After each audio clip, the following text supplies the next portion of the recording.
대강절 대림절의 네 번째 주일이지만 우리 동경교회에서는 성탄주일 예배로 드리고 있습니다.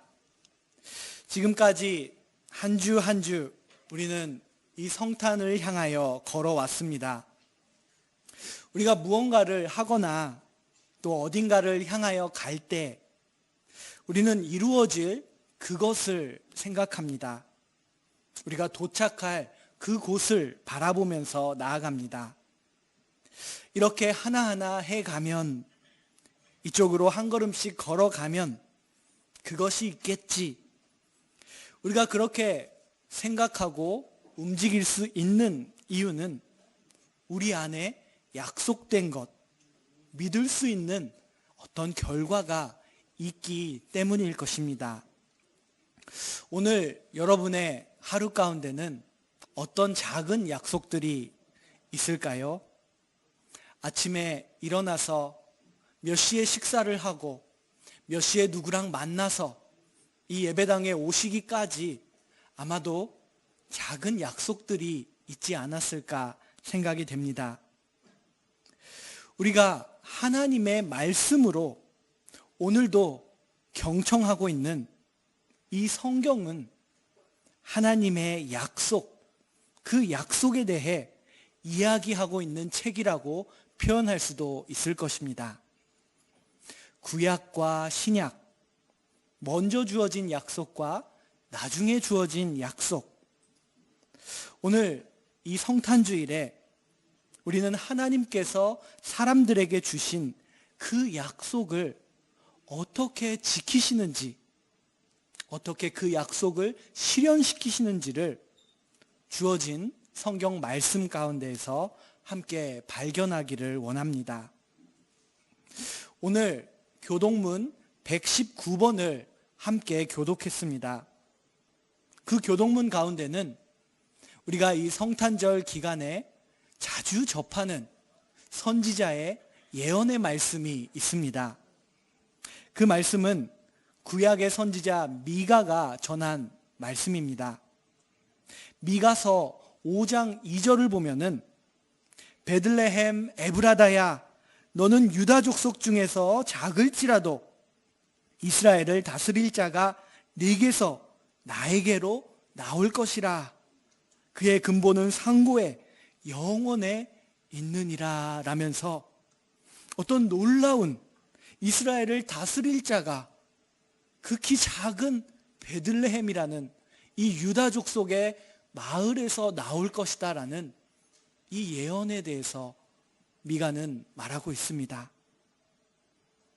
이 하나님의 약속, 너무나 오래전에 주어져서 이제 기억하고 있는 사람도 없을 것 같은 이 하나님의 약속은, 그러나 그 약속을 주신 하나님은 결코 잊어버리지 않으시고 지키시고 실현시키신다라는 것을 오늘 우리들에게 주어진 이 누가복음의 말씀을 통해서 확인하게 됩니다.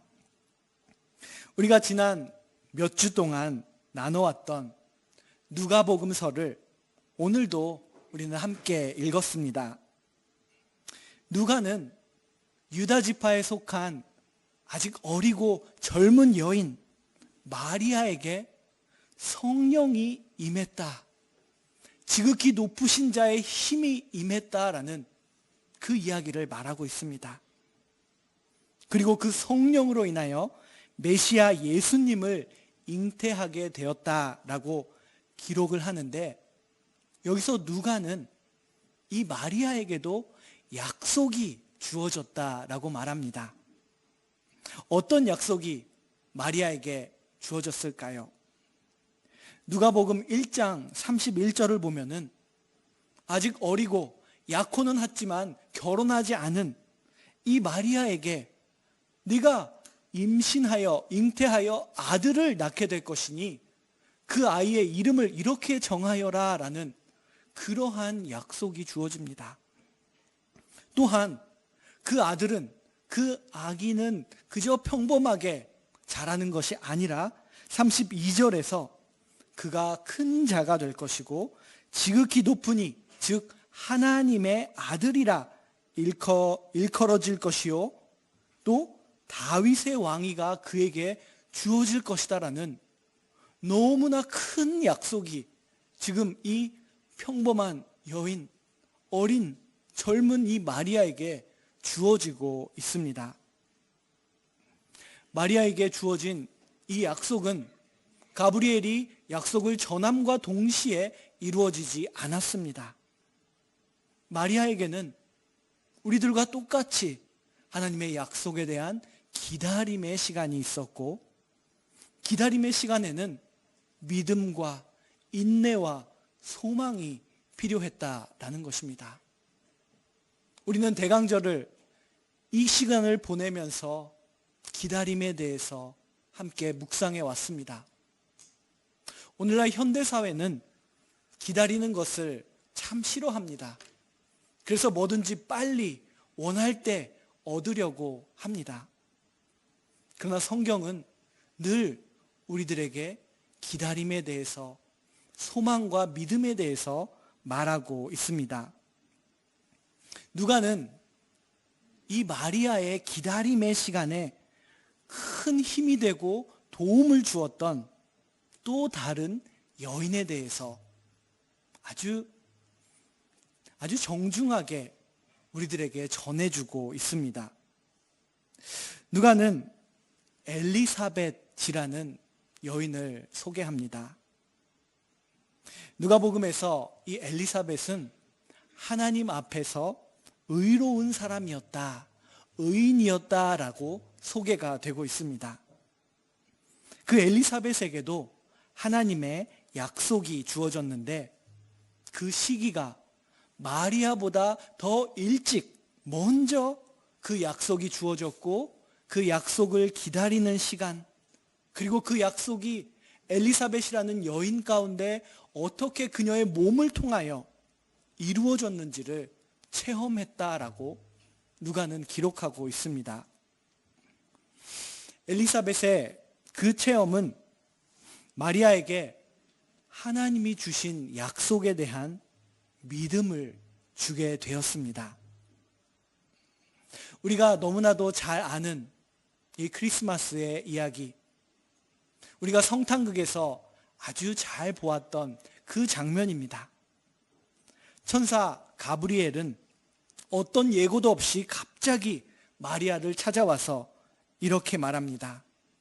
28절에서 은혜를 받은 자여 평안할지어다. 갑작스럽게 찾아온 천사는 마리아에게 평안을 말하고 있습니다. 일본어 성경을 보니 오메데토, 축하한다라는 그런 인사말을 건네고 있습니다. 그런데 그 마리아의 입장과 상황을 생각해 볼 때 천사의 인사말과 축하의 말과는 대조적으로 마리아는 전혀 평안하지 않았을 것입니다. 이때 이 너무나 큰 말을 들은 마리아는 마치 조각이 너무 많아서 도저히 맞출 수 없을 것처럼 보이는 거대한 퍼즐 앞에 서 있는 한 사람처럼 난감하고 당혹스러운 그 마음을 감출 수가 없었습니다. 너무나 젊고 어린 마리아, 약혼한 사람은 있지만 그것은 아버지들 사이의 약속이었고, 그리고 그 약속을 기다리고만 있었던 마리아에게 이 천사가 찾아와서 한 말은 한마디로 too much, 도저히 받아들일 수도 없는 그러한 내용이었습니다. 마리아는 엄마가 될 준비가 되어 있지 않았습니다. 그럴 만한 경제력도, 그리고 엄마로서의 기술도 없었고, 그녀는 아마 늘 실수를 많이 하고 언제나 불안해하고 하루하루 해야 할 일과에 바쁜 평범한 젊은 여인이었을 것입니다. 그런데 그런 그녀가 어떻게 구세주 메시아의 어머니가 될 수 있단 말인가? 마리아는 평안하지 않았습니다. 그런데 가브리엘 천사는 그런 마리아에게 혼자가 아니다. 매우 든든한 존재가 있다는 소식을 전하고 있습니다.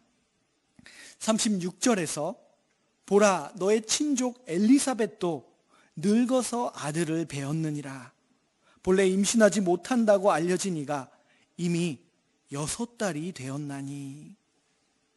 불임의 여인으로 알려졌던 마리아의 친족 엘리사벳이 있다라고 말하면서 그가 이미 하나님의 능력으로 임신하고 6개월이 되었다라는 놀라운 소식을 전한 것입니다. 이어지는 37절에서 대저 하나님의 모든 말씀은 능하지 못하심이 없느니라. 만약 마리아에게 천사가 대사처럼 이 37절을 말했다면 마리아는 그것을 피부로 느끼지도 믿지도 못했을 것입니다.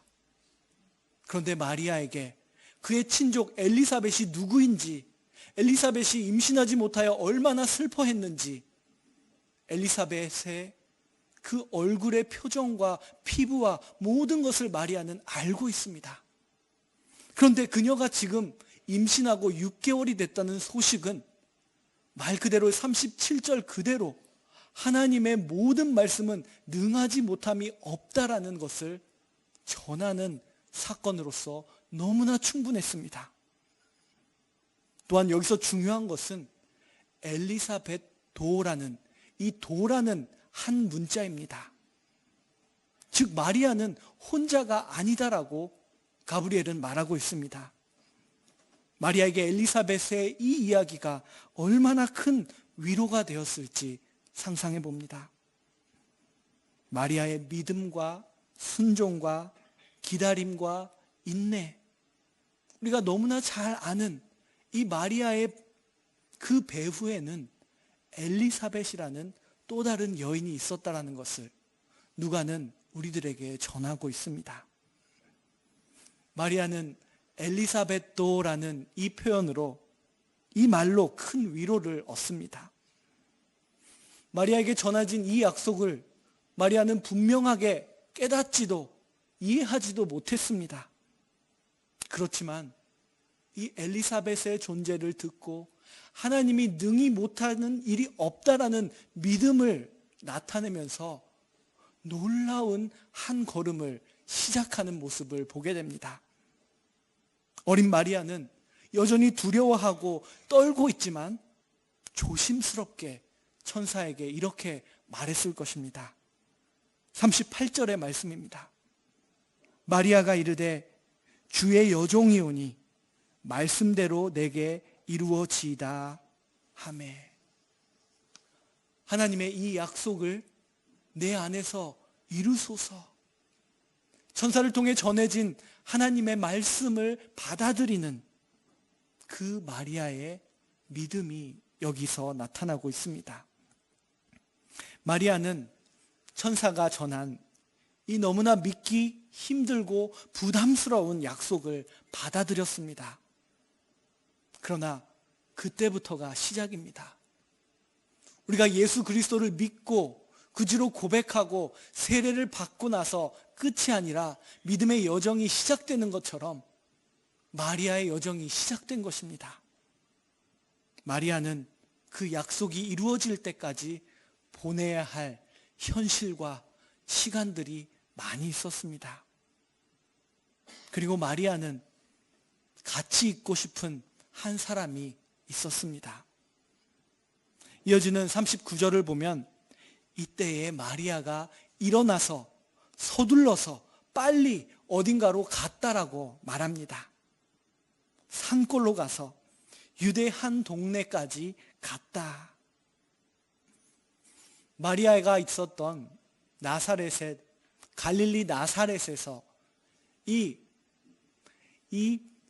엘리사벳이 있는 유대의 동네까지, 그 산골 마을까지 결코 쉬운 길이 아닙니다.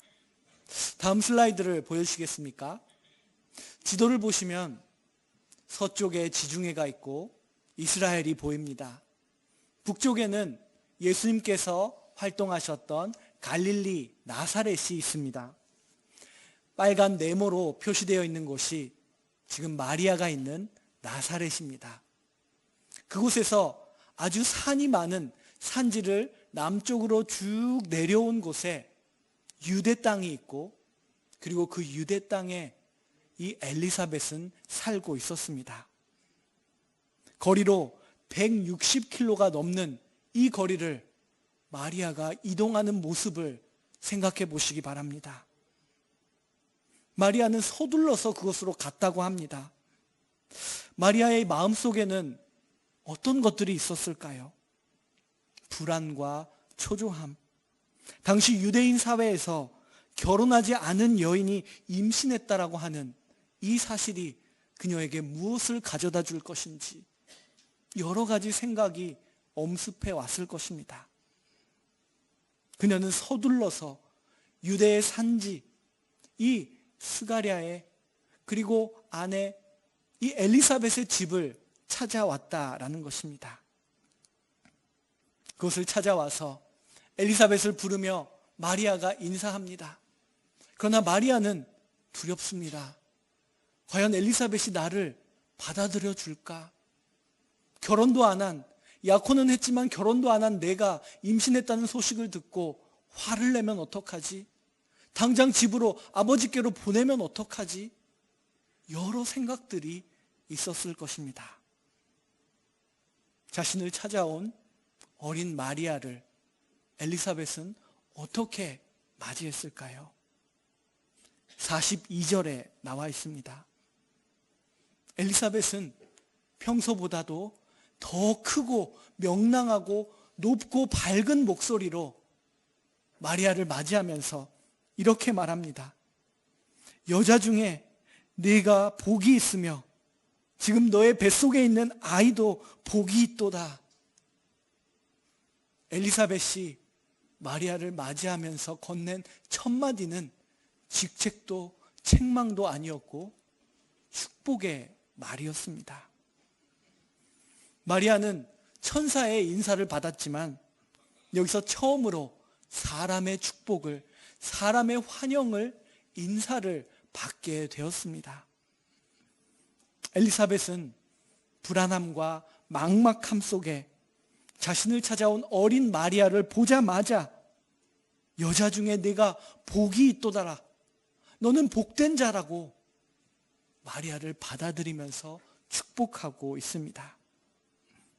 마리아는 이런 환대를 아마 기대하지 않았을지도 모릅니다.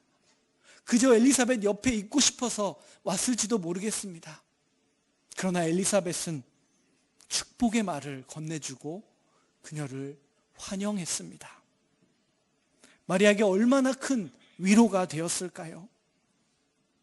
엘리사벳은 마리아가 아들을 낳게 될 것이다라는 것을, 그 하나님의 약속을 다시 한번 말하면서 자신을 찾아온 마리아를 높이고, 그리고 그 태중의 아이에 대한 경이로운 감탄을 이어지는 43절에서 표현하고 있습니다. 어떻게 이렇게 놀라운 일이 있을 수 있단 말입니까? 나의 주의 어머니가 나를 찾아오시다니요. 엘리사벳은 지금 하나님의 무대 위에 서 있는 사람이었습니다. 엘리사벳에게 스포트라이트가 비춰지고 있습니다. 하나님의 언약이 임했고 그 약속대로 뱃속에는 요한이 6개월이 되어 임신되어 있었습니다. 그런데 엘리사벳은 그 스포트라이트를 자신에서부터 마리아에게로 돌리면서 마리아를 높입니다. 나의 주의 어머니라고 말하면서 뱃속에 있는 아이가 누구인지 엘리사벳은 영적으로 깨닫고 그렇게 경의와 감탄을 표현하고 있습니다. 환영하고 축복합니다. 엘리사벳은 영의 눈으로 마리아의 지금 걸어갈 길 저 멀리를 바라보면서 나의 주님의 어머니라고 말합니다. 엘리사벳은 지금 뱃속에 있는 그 아이가 어떤 분이신지를 알고 있습니다. 누가는 엘리사벳이 성령의 인도하심 속에 있었다라고 말하면서 자신의 연령보다도 더 낮은 마리아, 사회적 지위를 생각했을 때도 엘리사벳은 제사장의 아내이고 마리아는 그렇지 않습니다. 그런데 자신보다 낮은 위치에 있는 어리고 어린 마리아를 내 주의 어머니라고 높일 수 있는 겸손함이 성령의 인도하심 가운데 엘리사벳에게 임했습니다. 그리고 그 태중의 아이가 누구인지 엘리사벳은 깨닫고 놀라워하며 고백하고 있습니다. 그분은 세상의 소망이 되실 분이시고 하나님의 백성들이 몇 세기에 걸쳐서 기다려온 하나님의 약속을 성취하실 분이라는 것입니다. 엘리사벳은 마리아를 환영하는 인사말을 이어가다가 마지막에는 45절에서 이렇게 말합니다. 주께서 하신 말씀이 반드시 이루어지리라고 믿은 그 여자에게 복이 있도다. 믿은 여자에게 복이 있도다. 엘리사벳이 말하는 믿은 여자는 누구일까요? 물론 자신을 찾아온 마리아일 것입니다. 마리아는 천사 가브리엘을 통하여 주어진 하나님의 말씀이 이루어질 것을 믿었습니다. 그런데 마리아만 믿음을 가졌던 것이 아니었죠. 이 믿은 그 여자 안에는 엘리사벳도 포함되어 있습니다. 엘리사벳은 자신에게 주어진 하나님의 약속을 믿었고 그 일을 통하여 마리아를 누구보다도 잘 이해하고 누구보다도 진심으로 환영하고 위로와 격려를, 따뜻함을 전해주었던 사람이었습니다. 엘리사벳은 하나님의 약속을 믿었고 그 약속을 체험하는 도중이었고 그 약속을 갖고 또 다른 누군가를 믿음으로 세워주는 사람이었습니다. 이것이 바로 믿음의 사람의 모습임을 엘리사벳은 우리들에게 말해주고 있습니다. 마리아가 하나님이 우리와 함께 하심 임마누엘을 나타내는 그 사인이 되었던 것처럼 엘리사벳 또한 하나님이 우리와 함께 하시다는 것을 나타내는 여인이었습니다. 45절에서 엘리사벳이 믿은 그 여자라고 말하는 이 여인은 마리아, 엘리사벳을 포함하고 있습니다. 그런데 이 두 사람만이 아닙니다. 이 믿음의 사람에 누가 또 포함되어 있을까요? 다시 한번 가브리엘의 인사말을 함께 보기 원합니다. 28절에서 은혜를 받은 자여 평안할지어다 라는 인사가 마리아에게 건네졌습니다. 그런데 이 인사는 마리아에게만, 엘리사벳에게만 주어진 인사가 아닙니다. 오늘 성탄주의를 맞이한 우리 한 사람 한 사람에게 하나님은 찾아오셔서 은혜를 받은 자여 평안할지어다 라고 우리들에게 인사하시고 초대하십니다.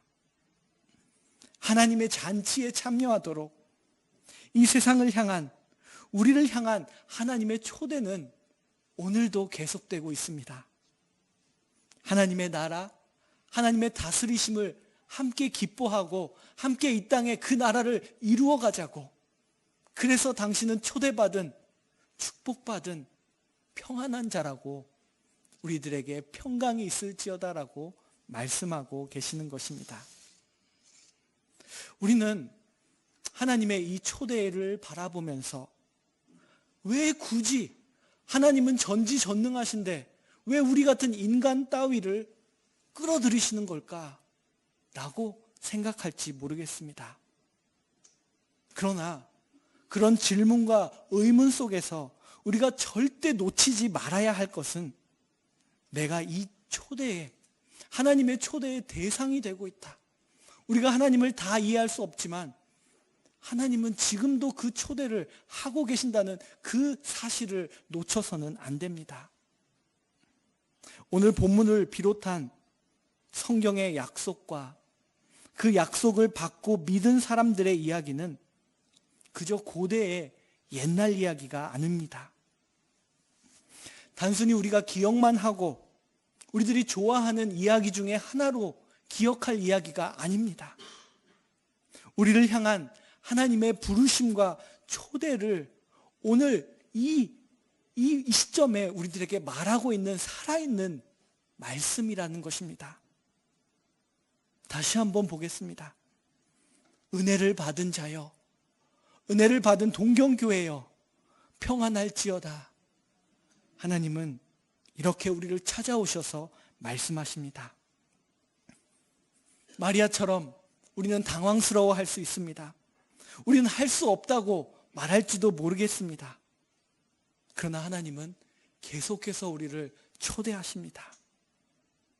그리고 미가는 그런 우리에게 함께 하시는 분이 계시다고, 마리아에게 엘리사벳이 있었던 것처럼 그 유대에 이 베들레헴에서 나오시는 분이 어떤 분이신지를 미가의 예언을 계속해서 살펴보면 나오고 있습니다. 아까는 우리가 2절을 봤지만 미가 5장 4절 이어지는 말씀을 보도록 하겠습니다. 유다 베들레헴에서 나오는 그는 여호와의 능력과 그의 하나님 여호와의 이름의 위엄을 의지하고 서서, 그 다음 구절입니다. 목축하니. 하나님께서 우리들에게 보내주시는 그 메시아 그리스도는 우리를 버려두시는 분이 아니라, 우리에게 모든 일을 맡겨두고 방치하는 분이 아니라 우리를 목축한다라고 말하고 있습니다. 목축은 먹이고 마시고 위험할 때 지키고 함께하는 목자의 모습입니다. 그 선한 목자 대신 예수님께서 하나님의 일에, 하나님 나라를 빌드해 나가는 그 일에 우리와 함께 일하신다라고 말씀하고 계십니다. 이런 하나님의 초대와 하나님의 환영의 인사를 받은 우리들은 어떻게 응답해야 할까요? 마리아의 응답을 다시 한번 보기 원합니다. 38절에서 마리아는 이렇게 말합니다. 나는 주의 종입니다. 하나님의 말씀대로 내게 이루어지게 하소서. 우리 또한 하나님의 초대를 받은 자로서, 하나님의 이 축복의 인사를 받은 자로서 하나님의 말씀이 나를 통하여, 우리 교회를 통하여 이루어지이다라고 응답하며 나아가는 그런 성탄절이 되기를 소망합니다. 기도하겠습니다. 하나님 아버지, 저희들에게 기쁨의 성탄주일을 허락해 주시니 참으로 감사합니다. 이 성탄주일은 그저 신나게 즐겁게 보내는 그런 시간이 아니라 아기 예수님의 탄생과 다시 재림하여 오실 예수님을 바라보면서 하나님이 우리를 어떻게 초대하고 계신지를, 그 하나님의 초대장에 응답하는 시간임을 오늘 말씀에 깨닫게 하시니 참으로 감사합니다. 우리가 그 하나님의 초대받은 자로서 하나님의 그 놀라운 구원의 역사에 참여하고, 이 시대에 우리가 살아가고 있는 이 일본의 도쿄에서 하나님 나라를 이루어가는 우리 한 사람 한 사람이 될 수 있도록 인도하여 주시옵소서. 예수 그리스도의 이름으로 기도드립니다. 아멘. 찬송가 110